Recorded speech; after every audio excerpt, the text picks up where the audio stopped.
श्री सुखदेव जी महाराज ने कलियुगी जीवों के कल्याण के लिए जो प्रतिक्षण प्रतिपल काल के मुख के ग्रास बने जा रहे हैं। हमको तो लगता है कि हमारी आयु हो गई 30 साल 32 साल 35 साल 50 साल, हम बढ़ते जा रहे हैं, लेकिन ऐसा नहीं है। रोज प्रतिक्षण प्रतिपल काल हमें डस रहा है, हम काल के मुख के ग्रास बने जा रहे हैं। एक एक पल एक एक क्षण वो हमसे छीनता जा रहा है और हमको लग रहा है बुद्धि इतनी माया की ग्रसित हो गई है माया से कि हमको लग रहा है कि हमारी आयु बढ़ रही है। नहीं भैया, आयु छोटी हो रही है।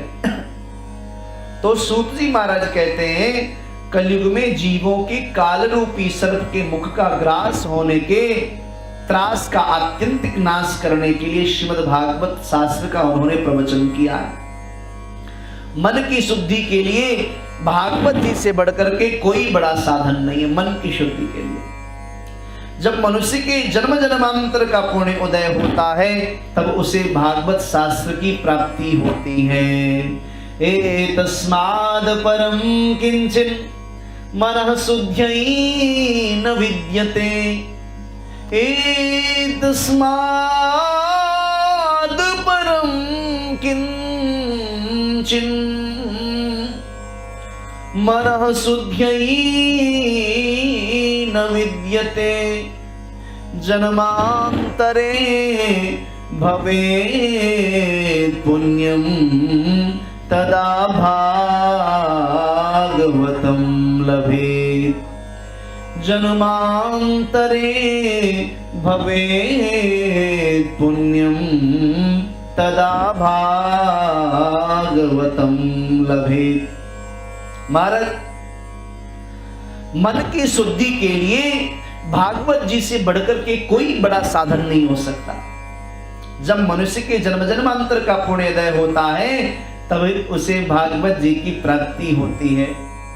आप कहेंगे भागवत तो सज्जनों पहले भी बहुत बार मिल चुका है। नहीं नहीं, उन सभी भागवतों के श्रवण करने का परिणाम यह कार्तिक कल्पवास में भागवत के श्रवण का मिलना है। हा? ऐसे नहीं मिला। आप सोचिए 18 वर्ष लगभग हो गए कथा करते हुए, मैंने कभी 1 माह तक की भागवत कथा आज से पूर्व नहीं की थी। 18 साल कथा गाते हुए बीत गया, तब श्री ठाकुर जी ने 1 महीने की कथा यानी सांगोपांग कथा गाने का अवसर प्रदान किया। तो आपके पूर्व जन्म के सारे पुण्य पुंजीभूत हुए। तो अब मूल भागवत मूल पारायण श्रवण करने को मिल रहा है।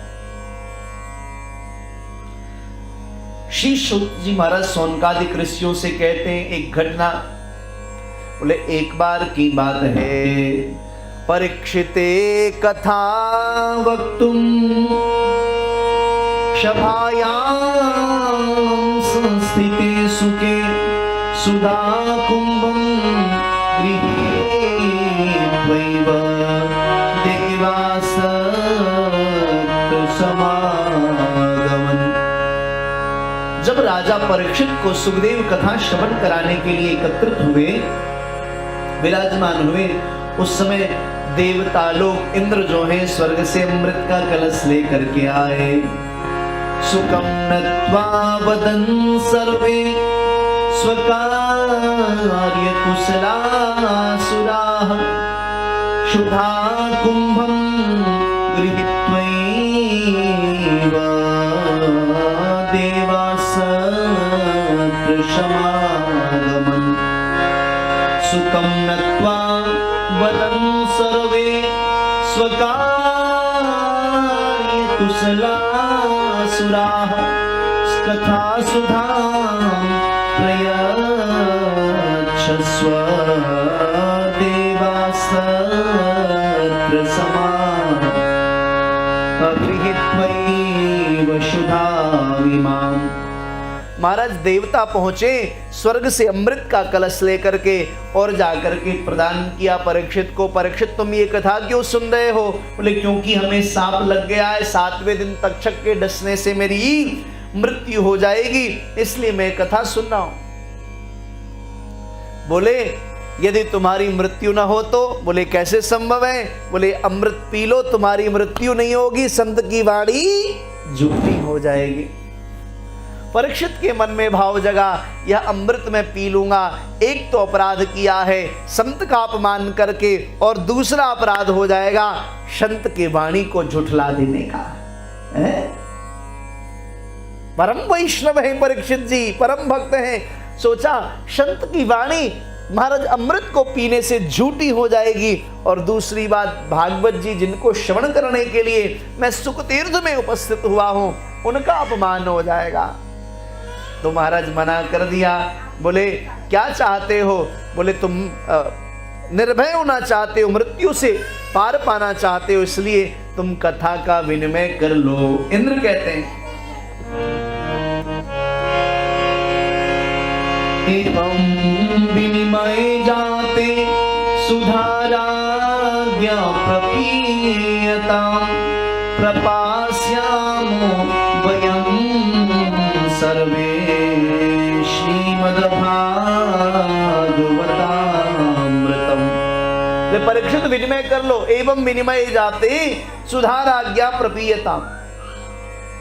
देवता अपना काम बनाने में बड़े कुशल होते हैं। यहां भी सुखदेव मुनि को के पास पहुंचे और जाकर के कहा इसको अमृत पिला दीजिए, बदले में हमको भागवतामृत दे दीजिए। सुखदेव जी को क्रोध आ गया। बोले कहां यह भागवतामृत और कहां तुम्हारा अमृत? अमृत कांच के समान है। महाराज तुम्हारा जो अमृत है कांच के समान है, और भागवतामृत मणि के समान है। क्व सुधा क्व कथा लोके क्व काचः क्व मणिर्महान् ब्रह्मरातो विचार एवं तदा देवांजहासः।